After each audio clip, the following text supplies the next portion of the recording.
Welcome back to G-Brands. I'm Andy Rowe, and joining me on the show as usual are the physically imposing test match animals Justin Marshall and Jeremy Poole, plus this wee fella next to me. It is the Tongan Thor, Taniela Tupou. Thanks very much for coming on the show, mate. No, thanks for having me, guys. Looking forward to it. You don't usually do podcasts, do you? Nah, not really. But yeah, looking forward to this one.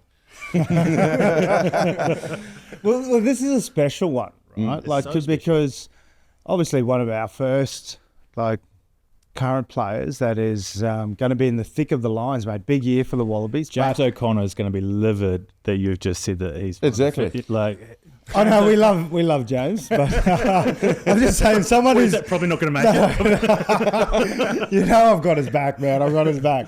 But who's been in the thick of it with Test rugby, but his rugby career actually started off in 2014 under the impressive Justin Marshall as out of retirement, played a game.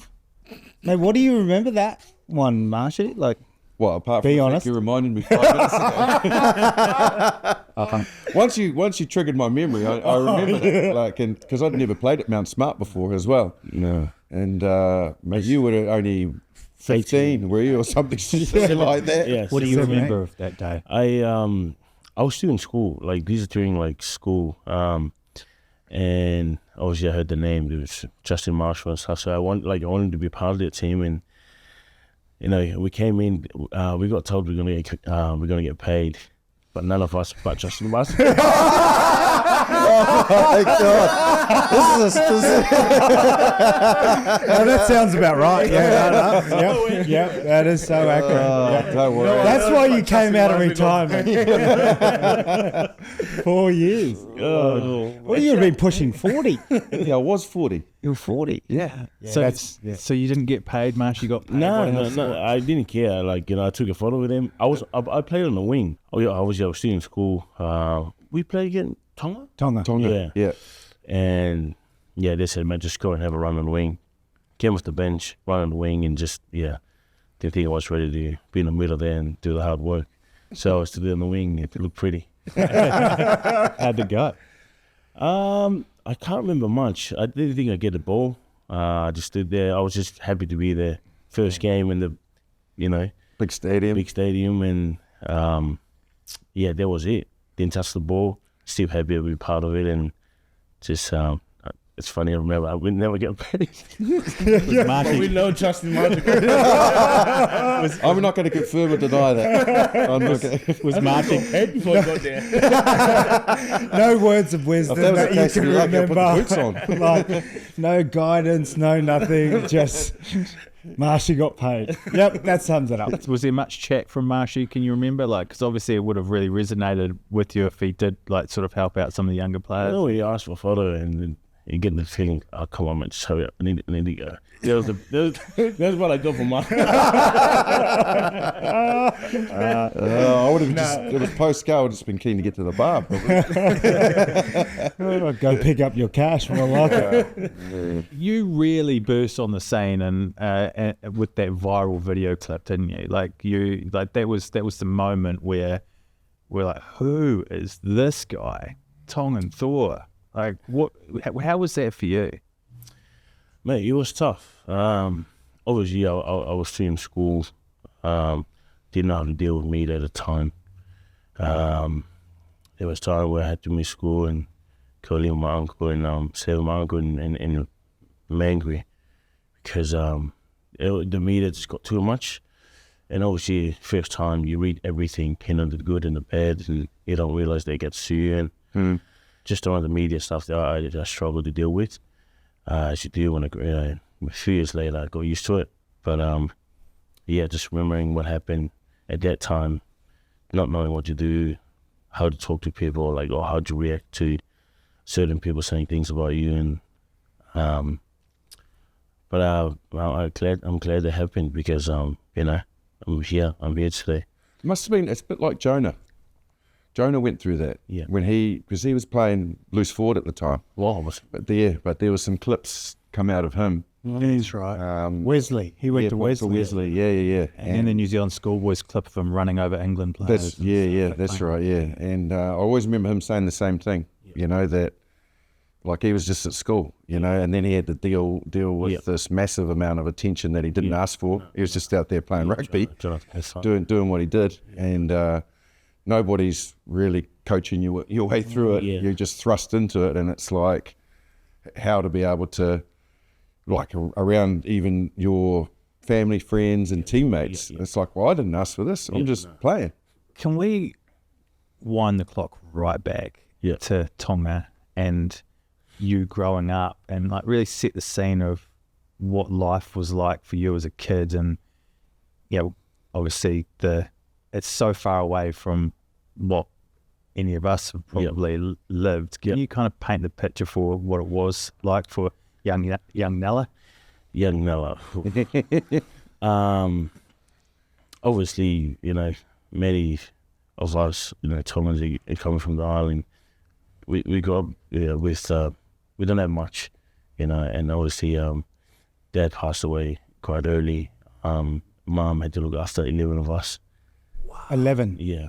Oh, wow. Yeah. You can tell there was no TV back then. JP's got the same problem. Don't worry, man. He still hasn't got a TV. He's just got young ones now. Shut up, Marshy. No, so yeah, to go up and watch her like put food on the table. You know, now that I look back at it, I'm like, where did she get that food from? How did we survive? But obviously, we're that close to everybody in the village. You know, I can walk to the neighbor and be like, look, can I have some flowers or something to make some, you know, or ask some oil or whatever. We don't have much, but everybody shared, and I guess that's how we survived. Like, what was your house and things like that? Were you all under like one roof with your mother, or? We, from what I remember, we grew up in my uncle's place. He would have left to go to New Zealand, moved to New Zealand at the time. So it was a pretty big house, to be honest. And then we had to move up to my grandma's house, my grandparents' house. They passed away, and we still lived there. Like my family, we sort of rebuilt there, and it wasn't. There's 2 bedrooms there. So the girls are inside, the boys, mate. You got to find somewhere to sleep.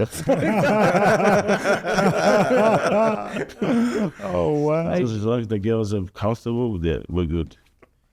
What about like? Sorry, I'm just sort of wrapping my head around it because like you're living day to day, but you're a big unit, and you must have been eating a lot for that to be able to grow, put on like muscle and stuff at that young age. Like. How, like, what does your diet look like? I mean, like, you probably heard of taro and the maniaki, like tapioca and all that stuff. Sometimes, you know, we have just taro, and you're gonna that's all you have. Or you know. And for listeners that don't know what that is, what it's Tongan version of potatoes. Right. So some days you just have Tongan potatoes. Yeah, Tongan potatoes, and you fry them, put some salt in it. Like you grow up and learn real quick. You be grateful. It's on the table. You don't ask. You just eat. Otherwise, you don't have anything.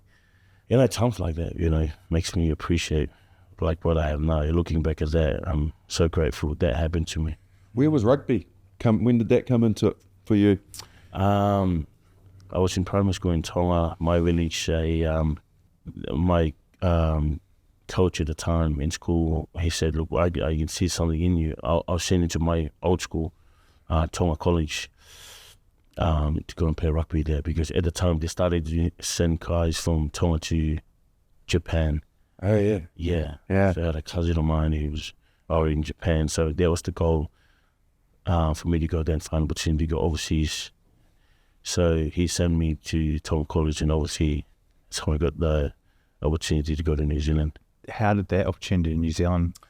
Yeah, so in Tonga at the time, they picked Tonga under 12, Tonga under 14, and we toured to Fiji. Imagine the Tongan under-12 team. I tell you what, yeah, they're not doing weight grades. It has to be age. You wouldn't be a team. They'd all be sitting in the Premier. Yeah, there was Tonga under-12, Tonga under-14. We toured to Fiji. 2009, I think. They'll come back, and a lot of us, that was our first time on the plane. Like, you know, I grew up, loved watching the plane, and I was captaining my team in the high school, and I said to my mum, look, if I score 4 tries next week, can you put me in the plane just to fly the next island and back? She said, oh, sweet, we'll do that. Score 4 tries. It's like, son, you know, we have no money. How can I afford to send you on the plane? But then, yeah, obviously that's motivated me to go harder, and going back to getting the opportunity to go to New Zealand. So played for Tonga under 14, under 12. Then we toured in New Zealand, and then we played Sacred Heart. We played some of the schools I can't remember, and obviously we went back. Sacred Heart contacted the guy, our coach and stuff. So look, we want to have a look at your number 8. That was me, and you're not number 6, I think. So there's 2 of us, and that's how I got the opportunity to go to New Zealand. But I didn't want to go. I didn't want to go to New Zealand just because I didn't know how to speak the language. And there's no English at all. Did you not speak English at all? No English? Mate, it was, I hated it. I didn't want to go. And I said to my mom, look, I don't want to go. Like this, I can't speak. How am I supposed to understand the sitting in class and stuff? And then we sat down. My brother was in the army already, and then my mom, and they're trying to convince me. And my mom said, mate, if you want a better future, you got to go. You stay here, you're going to be the same as everyone else, so you better you go. And my brother convinced me to go, so I ended up going. How did you afford to get on the plane? No, they organised school. Organised. If I had to organise it, I wouldn't. So scholarship, scholarship. Got scholarship, so I ended up going. There was first 2-3 years in New Zealand, it was tough. Yeah. Just being able to, trying to have my conversation. Just function during the day. Yeah. You'd say something, and I try to change later in my head into Tongan, and then I should try and say it back. Or that was, trying to have a conversation back then was... Lots of sign language, yeah. You must have been incredibly frustrated during. Oh, mate, it was... And homesick.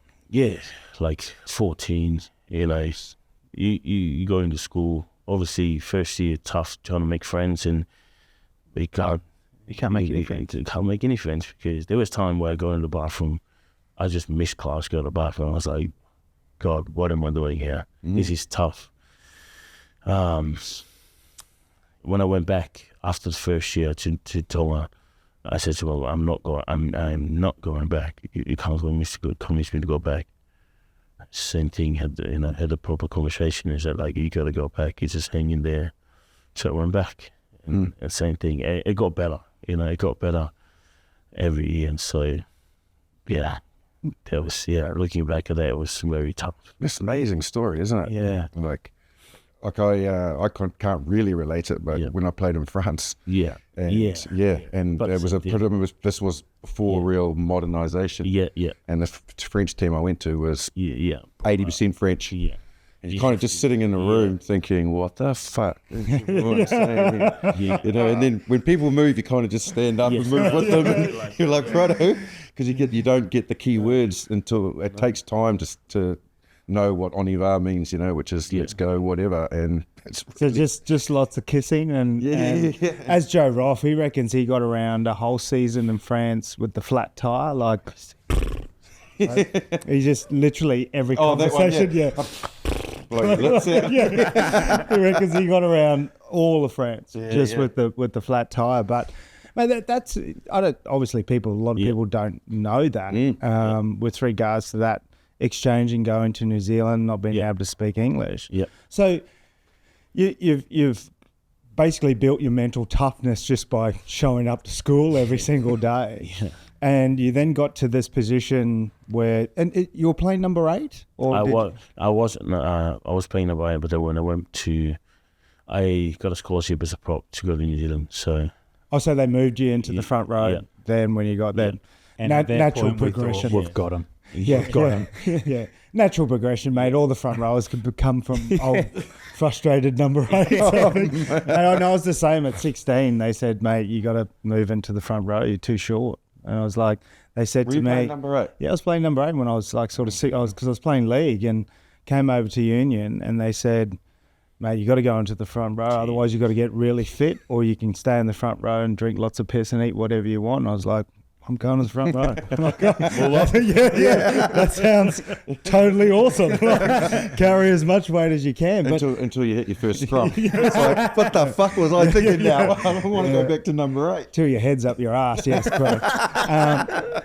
So you've then gone through these struggles in high school, become this overnight sensation, and then you've dealt with brand new struggles, like you're out in the pretty much alone again with all the media attention and how tough it was, and you had deadlines to sign for New Zealand schoolboys. Yeah. Obviously, your heart was still with Tonga. Yeah. What was the deadlines? So New Zealand schoolboys, they pretty much gave you a deadline to sign that you would stay with New Zealand schoolboys. Yeah, I can't remember exactly like what but I needed to sign. I don't know if there was a contract or sign something that I would be eligible to play New Zealand school. And I had to stay in New Zealand for like, I think 2 or 3 years or something like that. No, I can't remember exactly what it was. But I had to stay back in New Zealand, commit to New Zealand rugby. Yeah. So we'll put you on the New Zealand schools team, but if we do that, you've got to sign this contract that commits you to New Zealand rugby. Yeah. But in my head at the time, I was already committed to coming here to play with my brother, like to be with my brother. Like, and QC. Yeah, obviously just be around those guys, QC and stuff. And mind you, at the time, like being a professional rugby player was another thing for like I did not want to. Not that I didn't want to. It wasn't. I didn't think I was going to be one, and hence why I wanted to come to Queensland because my brother was there. So it doesn't work out. I end up working with him. And you'd been alone. Yeah. Like your brother, your family is in Brisbane. Yeah, my brother there, my mum and them in Tonga. Obviously, I had family, like some families in Auckland that are related to him, some friends that have helped me out on the way, and trying to give me advice and stuff. But like, my mind was set on leaving. What were you clocking in at around that age when you came over here in terms of weight? I came here. I think I was one. Like, let's start. So when you're 14, 15. Yeah. Mate, I think I was already 130 something when I was 14. How quick were you doing 100 metres? Because you were quick, eh? Yeah. I came here on 140, about 45. That's after school. And then I did pre-season and I went straight to 132. Yeah, so I took about 14 or something. Mate, you must be able, you can put weight on and drop it off. Like, I look at food and I put in 2 kilos. So I just put in 2 kilos looking at a lot of You had a big choice, obviously, to come over here to play. You did that, and then also you had other choices along the way as well. I want to start with the NRL. What was the choice there that you had to make, and what was put on the table? Rep say this? Yeah. John's given us some great insight. He's got a few stories that we can't get you to tell as well. Yeah, look, there was definitely some offer from NRL. Looked like I can't remember what team. Actually, I do remember what team. But you just don't have it's to all say. good, man. You don't have to say. We don't need to. But you got offers? Yeah, got offer from them. There was different teams, but my mind was set on going to Australia because if I knew I was going to make it, it would have been different. Maybe I would have stayed back in New Zealand. Or maybe I would have ended up in France or try something different.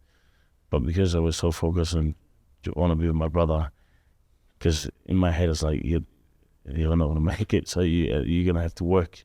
And my brother was working, and so he's going to help me to find work. Wow. Yeah. That's so interesting.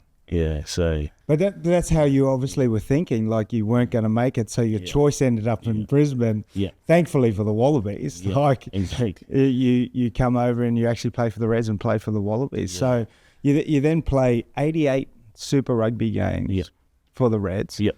But you also went through a couple of Wallaby coaches as well, right? There's no stability with respects to, the Wallaby side. Yeah. But you also got one of Marshy's ex-teammates as a coach, Brad Thorn. Thorny, mate. Did he still hit the gym even though he's a coach? Did you see him in there? I used to do this back in the day.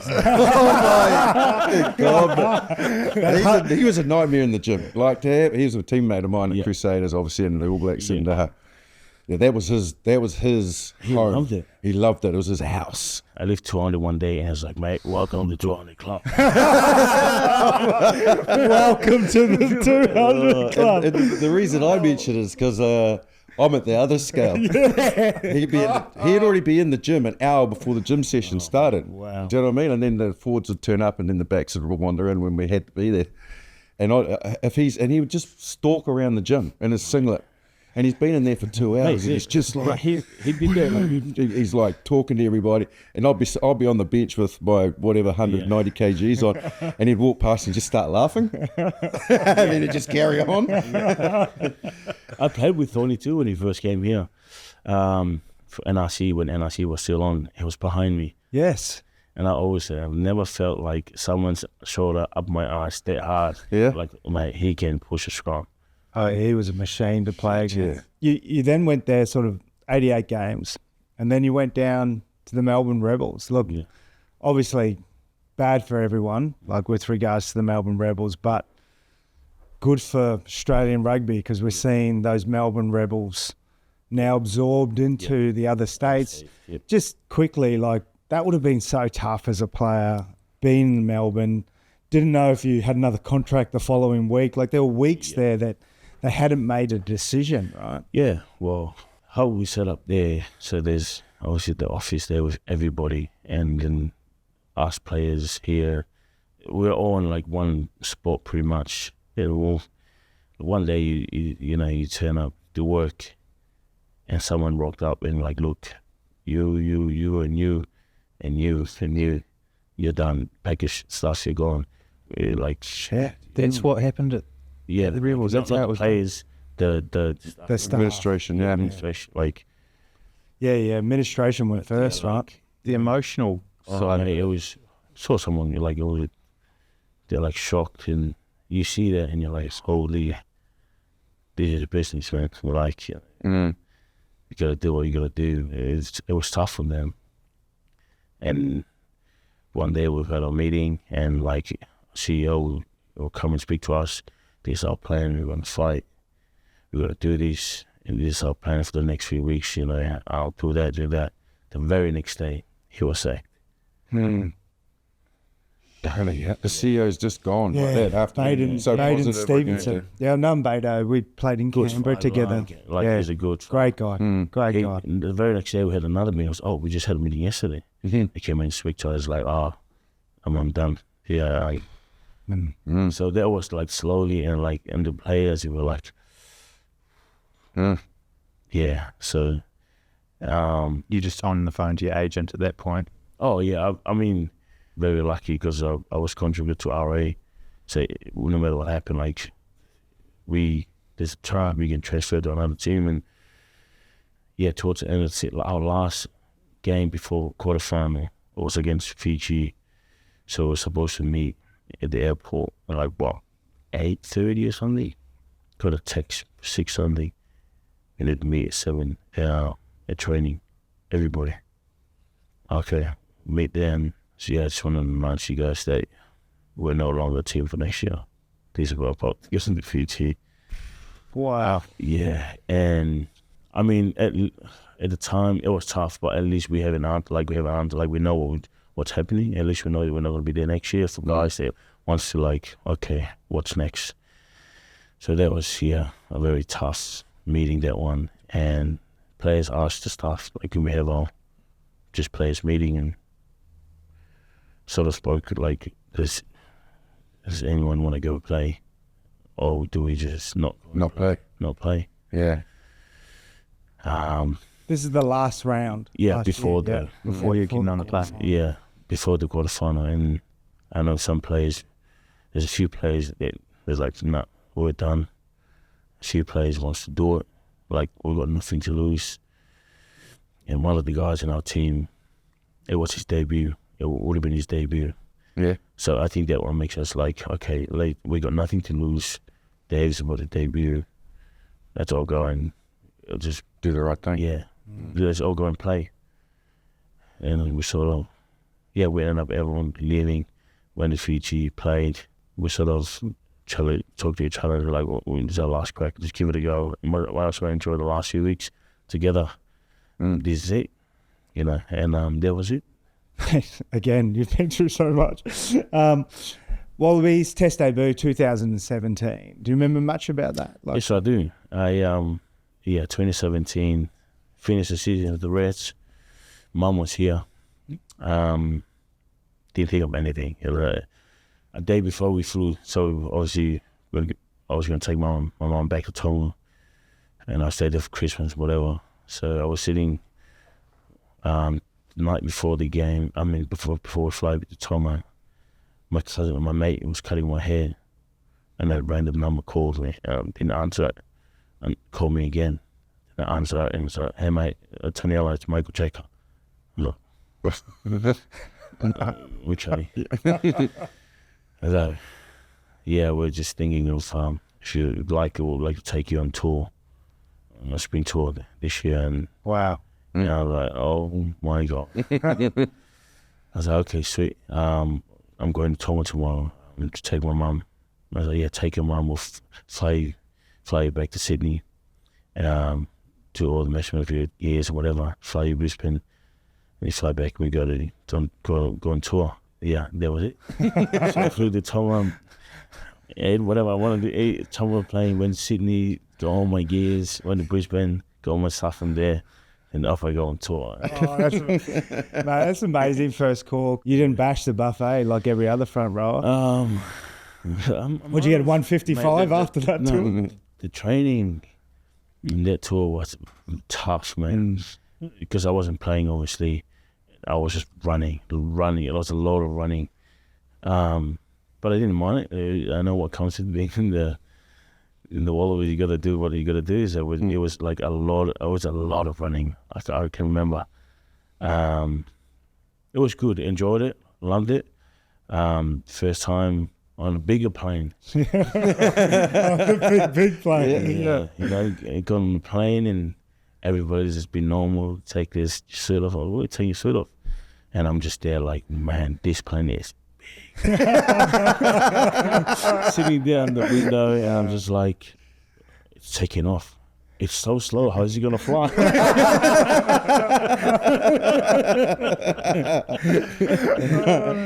And we take off, and everybody's like lying down, and I'm still in my suit, like everything, and I'm just like looking. There's nothing I'm looking at. I'm just like, wow.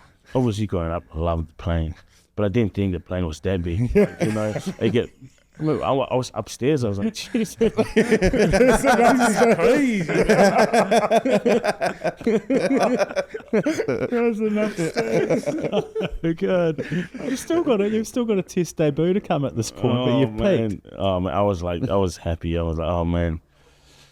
I remember posting it on my Facebook would go from Scotland to England. Post like, oh, I'm going to England. Go from England to Ireland. It's like, this is Ireland. Like, I just remember just being a kid and just enjoying it, and yeah, like a kid from the island, just out there in the UK, living the dream and just being with all of this. It was cool. First test? Yeah, so there was 2016, then 2017. Obviously, when So you didn't play on that tour? no, I wasn't eligible. So I went as development Sure. player because They were integrating you yeah, and giving you a feel for what it's like to be so there was in the environment. Was there others, was it? yeah, me and Andrew Galloway. Okay, yeah, Yeah. nice. Yeah. Oh, Andrew Callaway. Yeah, so What a player. Development player. So it was the following year you had your Yeah, debut, following year. 2017. No, it was cool. Like I wish that I could have my mom there or like any family members, but so far away. And so copycat, we got red carded 20 minutes in or something. No way, Yeah. did he? Yeah. Shit. Well, you know you're going to do the next 60 minutes. Yeah. and I was thinking, no, they left me there like, okay, you're not going to go on until we have a scrum.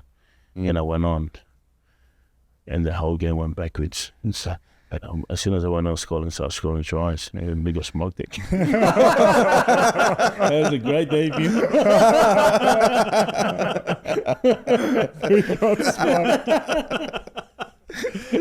There's so much scrutiny always on the Australian scrum. Oh, isn't mate. there? And you're right in the middle of that. It's like the hopes are pinned on you to try and fix this was this. early in my career. I was relying on other people, and I was nervous. First game, whatever. We did I had Tatafu Pro now in the middle, so he obviously he helped a lot and stuff. But yeah, You just got smoked. yeah. The Wallabies scrum, I want to talk about that a little bit because it is a area that other teams, media teams, whatever, look to target. Yeah. With you, that you're obviously a key player in that for the Wallabies. How do you guys sort of feel when you see that from the outside, as seeing the Wallaby scrum as something that could be potentially seen as a weakness? Yeah, like when you hear about that, for me it's a prop. It's pretty tough. Obviously you want to be known as a pack that feared, and I think in the last few years we've been competitive against other teams. So obviously, especially now that we have Chrono. Yeah, it's pretty good. Good team. Has he made a massive difference? The biggest thing I get out of Chrono, like less is more. Like, we don't do the good old like smacking each other at training. It's all technical. All technical stuff in Chrono. It's more about like your position and I don't know how to explain it properly. I think you've explained that really well. Yeah. Yeah. So we don't like past coaches. We would like go at each other. Like we'll do like 12 to 15 scrums or whatever. Break each other down. Like it's all about like who's dominating here. See, Connor will come and look, show you like he's got his iPad there. Look, it's what you're doing wrong. Your feet up, whatever. And we do like one scrum, done. So you do like you just work on like every player's got something to work on. And if you're doing that right, there's no need to like smack each other. You said that for the weekend, which is pretty cool, man. Like That's the best way, man. Look, out of all my scrummaging coaches over the years, because when we used to have live scrums and we were like a metre apart. the no bind. Mate, it was test match. No, looking back at it, I don't know how I'd survive with like the no bind. Like, Yeah, mate, that's why I'm like this now. Like it's It's such a big year for you with the Lions coming, and there's a if you don't get the scrum right, then nothing else goes right. Are you feeling the pressure a little bit? Are you understanding that that there is a lot of weight on your shoulders heading into this? Not really. Like my focus at the moment is like playing well for the Tars, and I probably didn't have the best season last year with the Rebels, and something I wanted to do this year was try and have a good season for the Tars and give myself the chance of playing in the Lions. But the way to do that is focus on performing for the Tars and hopefully that'll take care of itself. Because if I end up playing against the Lions, then so be it. But for now, I need to do well in Super Rugby first, because I didn't do that last year. Do you have any memories of seeing the Lions previously? I remember one where it's a George North, like carried his flow on his back. Yes, that's right. Yeah. That was, I remember watching live on TV. That was it. it's every 12 years. Yeah, it's kind of, I guess, 2005, I played the Lions. Oh, was it? Yeah. Yeah, massive, really, really big. And So when That was when Dan Carter had that the big test match in Wellington, and then the Brian O'Driscoll incident in the first test where he suffered a major injury, which Put his head in the wrong place. But yeah, well, we won that series 3-0, but still there was pressure, massive pressure in it. But I think like trying to describe it to people, I describe it as in some of my teammates that had done some of the best things they've ever done in the game never played the Lions because they didn't survive that 12-year period. Jonah, for example. Jonah never played it. Christian Cullen never played against the Lions. Wow. Andrew Mertens. Yeah, absolutely. Like a lot of those guys just didn't survive that 12-year period. Yeah. So I think, you know, when you get the opportunity to play against them, it is so rare that that weighs on you as well. But it's massively exciting. But I guess for you, like, mate, you're going to be testing yourself against the best of best of the best. Yeah, like when you think about let's just use props for example. Props they're going to pick. Yeah, Tuck Philong. Yeah, man. And they got Porter. Yeah, like they're Gans, like they're really good. Good. And they. Did you ever play Joe Marler? Yeah. Go on. Have you had much to do with him off the field? I tell you what, that guy's next level eccentric, man. So, it's quarterfinal 2019 World Cup against England. He was on the bench, lucid. I was bench started. I came on. They were already winning. So like about 10 minutes to go. So we had a scrum, and he was already mouthing on. And I was like, I'm gonna give it this guys in the scrum. We hit. And I went to go, and he's just laughing in the scrum. And I was like, I said, "Oh, you got big boy." And I was like,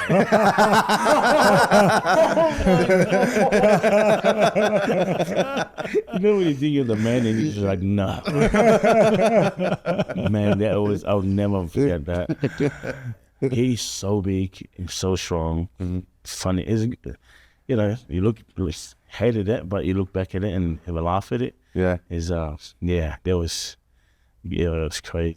That was always the scary thing is blokes who could talk in the scrum, like the front rowers. Yeah. Like when I first started, like, and having being a young guy, and then you just hear a tied head prop or a hooker go, "Here it comes," like this one, and you just go, where the fuck did that come from? Like, because you're holding your breath nearly, or struggling to breathe. How is he talking? And someone's talking. Marler's so laughing. Same as Ox. He's like the the South African prop. This is before COVID. We played them. I can't remember what team we played for. We played in Brisbane, and I said to him, "I'm coming." Like, like I don't ever talk in the scrum. Mm-hmm. Like, I think he was saying something. I said, "I'm coming here." He was like, "Okay." So I went. I tried to go at him, and he's just like, pretty much the same thing, man. You can't get me. Like, he literally sitting under me. You're not going anywhere, big boy.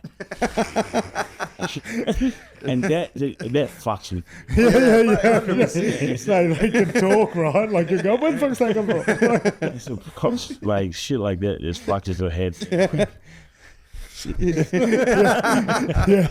Shut up. Don't say another word. Don't say another word.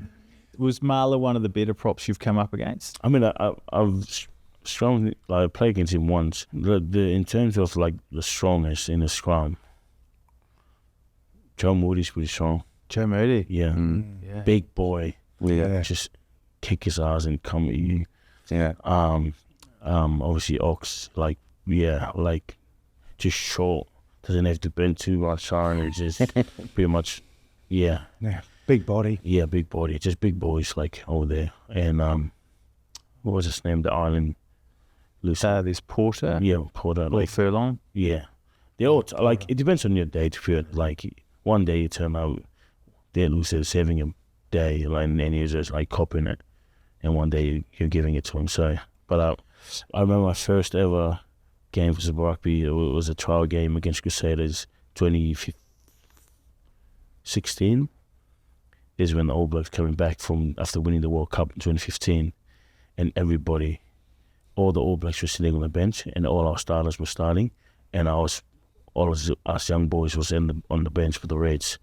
So we came on, and at the same time, Joe Moody, Taylor, Kieran Reid, all those guys were coming on at the same time. And I remember Taylor was mouthing off to like Joe Moody. Cody Taylor. Yeah. Not mouthing off, it was like, keep it, like, it's pretty much like, keep it this guy. Like, to me, mate. I cried after that game. No, I did. Mate, one scrum, I got up and I was like, all right, okay, this is what it feels like after. Man, it was like, I was like, what the fuck? And then we got up, we kicked, and guess who was running at me? Nché Joe Moody. And I was playing with his brother. I went low, closed my eye. There was a photo of me like just trying to like, you know, the face was like, his brother was going high.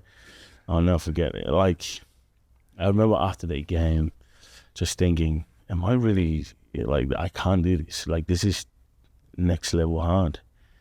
And spoke to my coach, and as I look, if you want to be at least your first game against the best, now you know what to expect. Now you know the level you need to be at to be competing.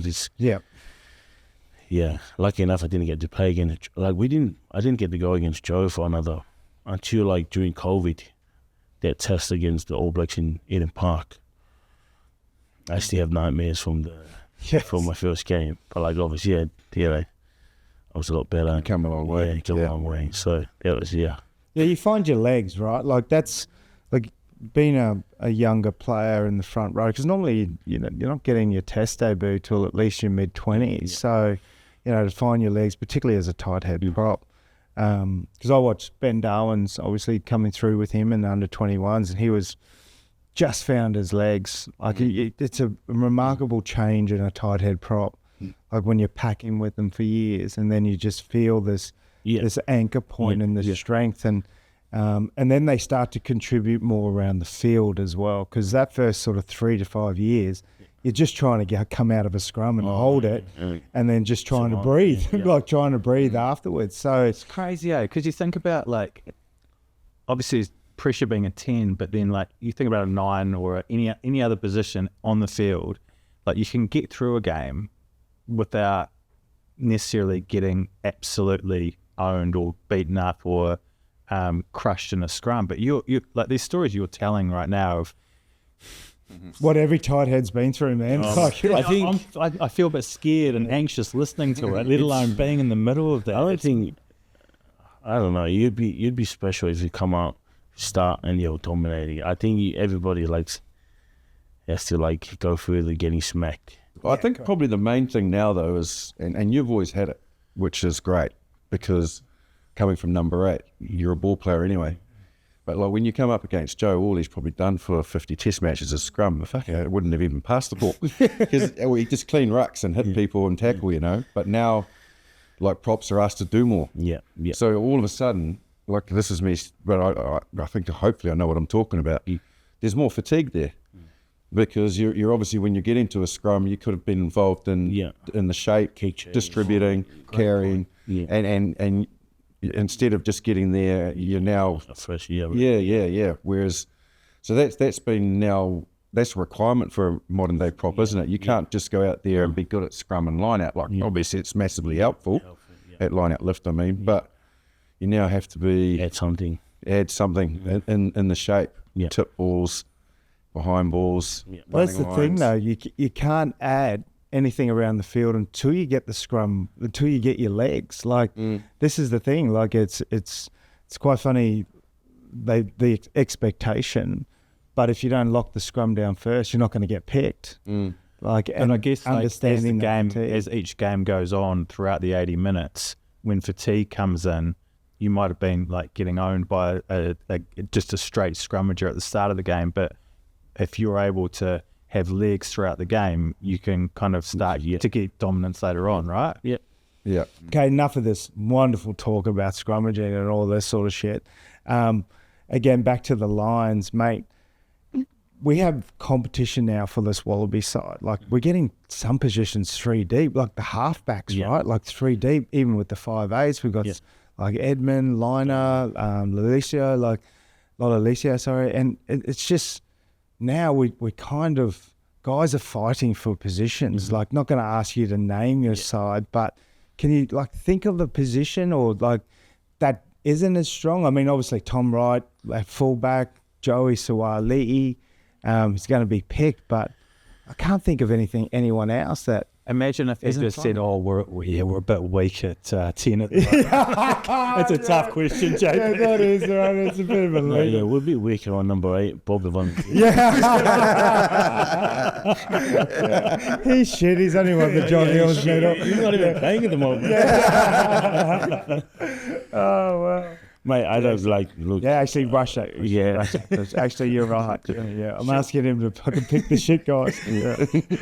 Obviously, we'd like to hear you've just been out to, you've been to Queenstown before? Yes. But you have been, because that's where I live. Actually. Yeah.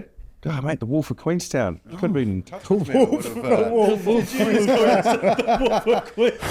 Anything you need, brother. I remember that place. That is Mate, beautiful place. Yeah. Yeah. Went there before with the Reds. Oh, would have been You go and between play games. somewhere. Yeah. Yeah. Dunedin and then went down. Always can do, yeah. Yeah, so, and that was it. I can't remember much, but then last year, obviously, went to see my partner and I and my son and our family. Actually, we booked a holiday in Queenstown and got back from tour obviously got back from the spring tour. I was sitting around 148 or something. 48 kilos. Yeah, 148 kilos. And I was thinking, you know what, I'll start training for 2 weeks or something before we go so I can enjoy the Christmas. I like the way you're targeting little spots. It's like, So you can, like, That is awesome. I'll tell you what, I was asking mates, like some of the boys in Brisbane to train with me, just so they can like, and I thank them for doing that because every day we were training. Yeah. I was doing CrossFit, man. I was CrossFit, like running on the field and stuff for 2 weeks straight. I didn't have a day off, and I was thinking, man, I'm getting there. So the day before we flew to New Zealand, I weighed myself. It was 144 on dot, so I lost about 4 kilos and a half, 4 and a bit. 2 weeks. And I was like, you know what? They'll take me 2 weeks to gain 4 kilos. So I'm going to need Queenstown for 7 days. No chance. 2 kilos at most. I'll put on there. So we went to Queenstown. 3 days in, my missus goes, look, I'm booked to go to do the bungee jumping. Hated it. I didn't want to do it. She's been there a few times. She's doing it. She wanted me to do it. So off we go there. Line up, and I saw the weight limit is 150, and I was thinking to myself, no chance. I'm 144. If anything, I've lost another kilos. I'm 143. So I asked the ladies at 150, and I said, no, I'm good. I said, I don't need to weigh in. So not everybody have to weigh in just to make sure. So I had my shoes on. Like, because when I weigh in it, like, in with the team and stuff, I'm nearly naked. I can't afford to have any more weight, like, extra weight in me. So in that one, I was that confident, shoes on, had like everything on. So I didn't even look because I was ready to go. And like, oh, so, mate, it was 151.2. 151. And I was like, oh, wait. No. Shoes off. Shoes off. Shoes off, everything. And I was thinking, in my head, for some reason, I'm thinking, these shoes weigh 4 kilos.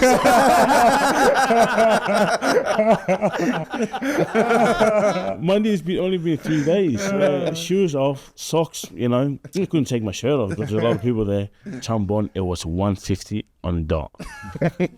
Mate, I tell you what, that fucked my holiday.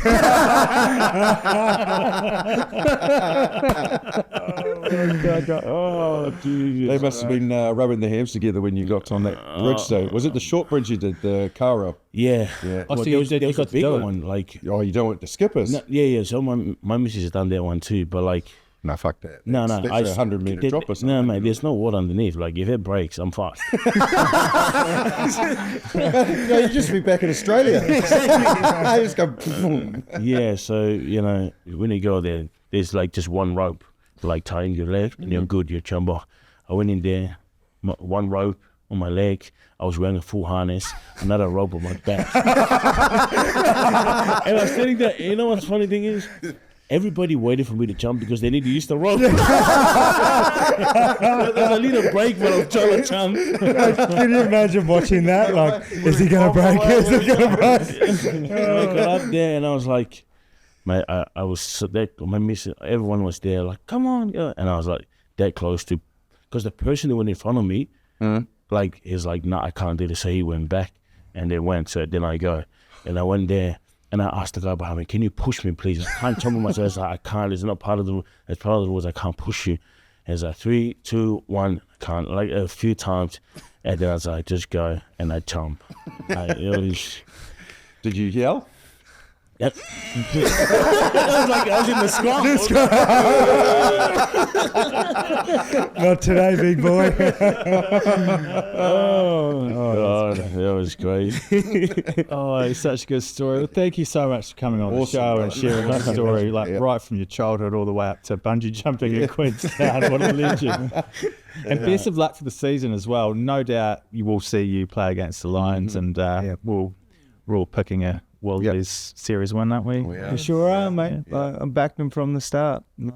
Yeah, and shout out to my mate Reps. Miss you, mate, and I hope you're doing well in New Zealand. James O'Connor, you call him Rabs. Yeah, James O'Connor. I love Reps and love playing with him. So we were close to getting with it at times, but he's it sounds like I spoke to him yesterday. Sounds like he's enjoying it in New Zealand, so I'm happy for him. Or we might try and keep him for a little bit longer. Yeah. Thank you very much, lads. Thanks, guys. Thanks for having me. Yeah. Appreciate that, man.